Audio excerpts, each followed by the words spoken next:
Assalamualaikum warahmatullahi wabarakatuh. Bismillahirrahmanirrahim. Alhamdulillahirabbil alamin. Alladzi a'zama 'ala 'ibadihi minnah idza ja'ala as-sawma li awliyaihi hisnan wa fataha lahum bihi abwabal jannah. Wassalatu wassalamu ala sayyidina Muhammadin qaidil khuluqi wa mumahhidis sunnah wa ala alihi wa ashabihi dawil absari wal umuli al murajjahat. Para pemirsa dan seluruh sahabat-sahabati fatayat dimanapun berada yang dirahmati oleh Allah Subhanahu wa Ta'ala, alhamdulillah kita telah sampai di penghujung bulan Ramadan, yakni kita sampai di 10 hari terakhir di bulan Ramadan, yang mana ketika kita mengingat 10 hari terakhir di bulan Ramadan, maka yang kita ingat ialah hadiah atau ganjaran besar yang dijanjikan oleh Allah, yaitu ibun minan nar. Dalam sebuah hadis diriwayatkan, anna awwala syahri Ramadan rahmah. 10 hari pertama di bulan Ramadan ialah cucuran rahmat. Wa awsatuhu maghfirah. Dan pertengahan atau 10 hari pertengahan di bulan Ramadan ialah ampunan dari Allah. Serta 10 hari terakhir di bulan Ramadan ialah itqun minan nar, dijauhkannya dari siksaan api neraka. Selain kita mengingat akan ganjaran besar di 10 hari terakhir di bulan Ramadan, hal yang juga tidak boleh luput dari ingatan kita semua ialah akan kewajiban melaksanakan menunaikan ibadah zakat. Mengapa demikian? Karena kewajiban zakat ialah dilaksanakan pada waktu bulan Ramadan, dan sunnahnya dilaksanakan ketika 10 hari terakhir di bulan Ramadan, dan sudah didapati hukum wajib atau sudah dihukumi wajib untuk melaksanakan ibadah zakat ketika hari terakhir bulan Ramadan, semenjak terbenamnya matahari sampai hari datangnya Idul Fitri. Hal ini dijelaskan dalam kitab Mabadi Fikih, Tajibu az-zakah bi ghurubi syamsi min akhiri yaumin min syahri Ramadan. Kewajiban zakat atau sudah dihukumi wajib melaksanakan zakat ketika hari terakhir di bulan Ramadan, semenjak terbenamnya matahari sampai datangnya hari Idul Fitri.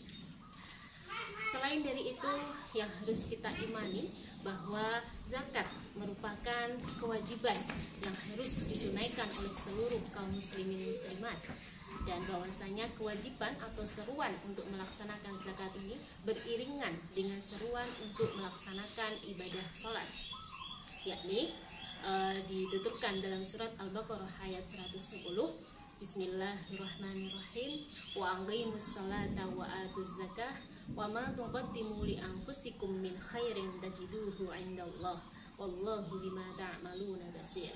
Shadaqallahul azim. Wa aqimus shalah, dirikanlah salat, wa atuz zakah, dan tunaikanlah zakat. Karena setiap hal baik yang engkau lakukan li anfusikum, kembali kepadamu dan akan engkau temui di sisi Allah, karena Allah Maha mengetahui.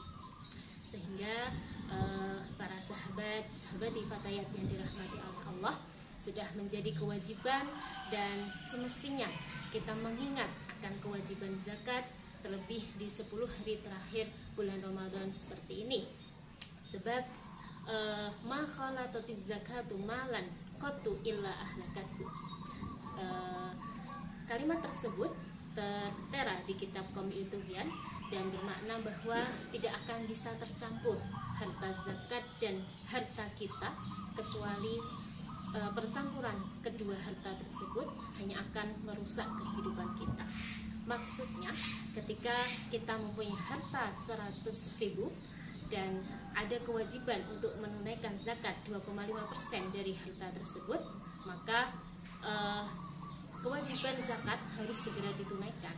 Karena ketika kewajiban zakat dari harta tersebut kita gunakan, kita paksa untuk kita gunakan berfoya-foya, kita paksa untuk kita akui sebagai harta kita, maka itu sama sekali tidak akan membawa keberkahan dan justru akan merusak kehidupan kita.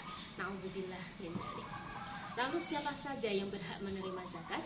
Dalam surat At-Taubah ayat 60 dituturkan, ada 8 mustahik atau 8 golongan yang berhak menerima zakat. Bismillahirrahmanirrahim. Innamas shadaqatu lil fuqara wal masakin wal 'amilina 'alaiha wal mu'allafati qulubuhum wa fir riqab wal gharimina wa fi sabilillahi wa bi'is sabil. Kata sedekah di sini dikiaskan dengan makna zakat. Meski dalam kitab Ihya Ulumuddin dijelaskan bahwa sedekah ialah ausa wa aktsar minaz zakah. Jadi makna sedekah itu lebih luas dan lebih banyak, lebih fleksibel ketentuannya daripada zakat. Namun dalam hal mustahik zakat di sini disamakan dengan mustahik sedekah. Siapa sajakah itu? Satu, ialah fakir. Fakir ialah orang yang tidak mempunyai pekerjaan dan tidak bisa menghidupi kebutuhannya, tidak kesulitan, yaitu orang yang kesulitan untuk mencukupi kebutuhan hidupnya dan tidak mempunyai pekerjaan. Yang kedua ialah miskin, orang yang mempunyai pekerjaan dan mempunyai harta namun masih kesulitan untuk memenuhi kebutuhan kehidupannya sehari-hari. Yang ketiga ialah amil, orang yang melaksanakan zakat atau bisa takmir masjid, takmir mushola. Yang keempat ialah mu'alaf. Mu'alaf ialah orang yang baru masuk agama Islam. Mengapa mu'alaf termasuk mustahik zakat? Sebab tujuan dari pemberian zakat kepada mu'alaf tidaklah lain untuk menghibur hatinya, untuk membuat hatinya damai, tenang, dan terlebih membuat hatinya lebih cinta kepada agama Islam. Yang kelima ialah riqab yang bermakna budak. Yang keenam ialah gharim, orang yang terlilit hutang atau mempunyai hutang banyak. Yang ketujuh ialah sabilillah, yaitu orang yang berjuang di jalan agama Allah atau agama Islam. Dan yang ketiga ialah ibnu sabil, orang yang melakukan perjalanan dengan tujuan. Para pemirsa dan seluruh sahabat-sahabat Fatayat yang dirahmati oleh Allah, demikian semoga bisa bermanfaat. Saya mohon maaf atas segala kekurangan. Wallahu jazakallahu khairan. Assalamualaikum warahmatullahi wabarakatuh.